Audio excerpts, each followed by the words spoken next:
عرب ممالک کی ایک غلطی نے مسئلہ فلسطین کو الجھا کر رکھ دیا۔ آج عرب ممالک فلسطین کے مسئلے کے حل کے لیے جو دو ریاستی حل کی تجویز پیش کر رہے ہیں، یہی اقوام متحدہ نے تجویز آج سے 80 سال پہلے دی تھی، مگر اس وقت عرب ممالک نے ماننے سے انکار کیا تھا۔ مگر کیوں؟ یہ بات ہے 1914 کی، جب دنیا پہلی بار جنگ عظیم سے نبرد آزما تھی، مگر یورپ کے اندر فرانسیسی سفیر اور برطانوی سفیر کے درمیان خفیہ معاہدہ تشکیل پا رہا تھا۔ اس معاہدے کے تحت مڈل ایسٹ کو تقسیم کیا جا رہا تھا، اور یہ دونوں ممالک نے جنگ عظیم اول سے پہلے ہی طے کر لیا تھا کہ جنگ کے خاتمے کے بعد مڈل ایسٹ کو تقسیم کر دیا جائے گا۔ پہلی جنگ عظیم کے خاتمے کے بعد فلسطین کا خطہ برطانیہ کے زیر نگرانی چلا گیا۔ 1920 سے لے کر 1947 تک برطانیہ نے فلسطین کے خطے پر حکومت کی۔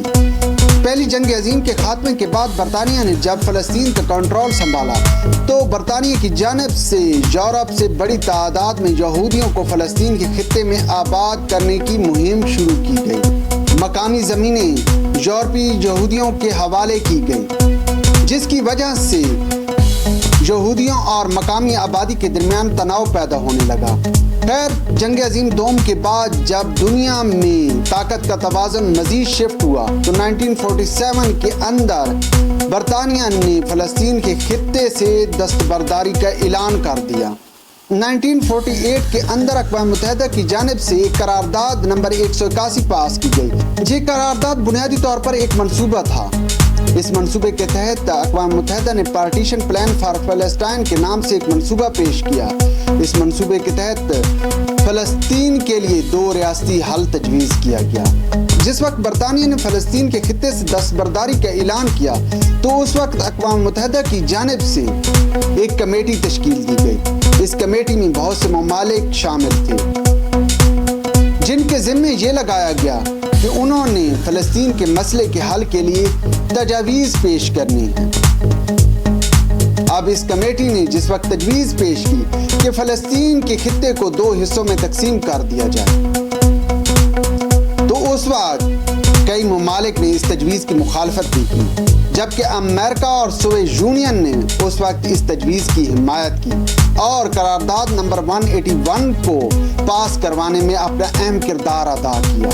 اس قرارداد میں یہ بھی شک شامل کی گئی کہ یروشلم اور بیت الحم کو ایک انٹرنیشنل اقوام متحدہ کے زیر نگرانی شہر بنایا جائے گا۔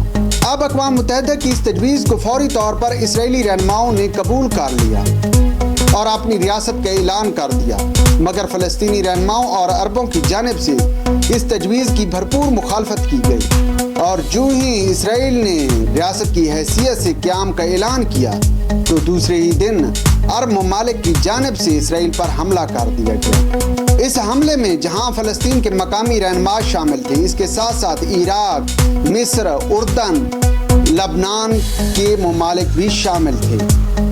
اس جنگ کے خاتمے پر فلسطین تو آزاد نہیں ہوا، مگر اسرائیل نے اپنا رقبہ مزید وسیع کر لیا۔ اس کے ساتھ ساتھ غزہ کا کنٹرول مصر کے حصے میں آ گیا، جبکہ مغربی کنارے پر اردن نے قبضہ کر لیا۔ اب اس وقت سے لے کر یہ مسئلہ آج تک متنازع بنا ہوا ہے، اور آج صورتحال یہ بن چکی ہے فلسطین کے معاملے میں امریکہ مکمل طور پر اسرائیل کی حمایت کر رہا ہے۔ بلکہ ڈونلڈ ٹرمپ کی صدارت کی کرسی سنبھالنے کے بعد ڈونلڈ ٹرمپ نے باقاعدہ طور پر غزہ کو ایک انٹرنیشنل سٹی بنانے کا اعلان کیا ہے۔ حالانکہ اس وقت اس معاملے پر بہت زیادہ تنقید بھی ہوئی ہے، مگر آج زمینی حقائق جو نظر آ رہے ہیں، اور خاص کر اب جب اسرائیل نے غزہ پر قبضے کے لیے مکمل طور پر زمینی آپریشن کا آغاز کر دیا ہے،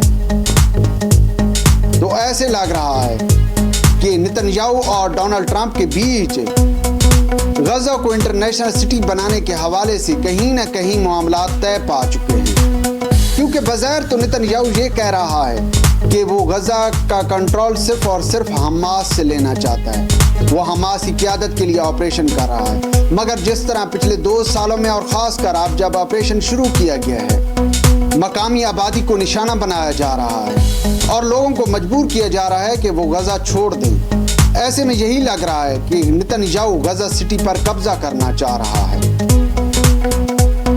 اب دوسری جانب عرب ممالک بھی نیو یارک کے اندر پہنچے بیٹھے ہیں اور اقوام متحدہ کی جنرل اسمبلی کے اندر ایک قرارداد نیو یارک ڈکلریشن کے نام سے منظور ہوئی ہے۔ اس قرارداد میں اہم کردار سعودی عرب اور فرانس نے ادا کیا ہے۔ اس قرارداد کے تحت فلسطین کے مسئلے کے لیے 2 ریاستی حل پیش کیا گیا ہے، مگر میرے خیال میں اب معاملہ بہت آگے تک جا چکا ہے۔ جیسے کہ میں نے کہا ہے کہ ڈونلڈ ٹرمپ مکمل طور پر نتن یاہو کو سپورٹ کر رہا ہے۔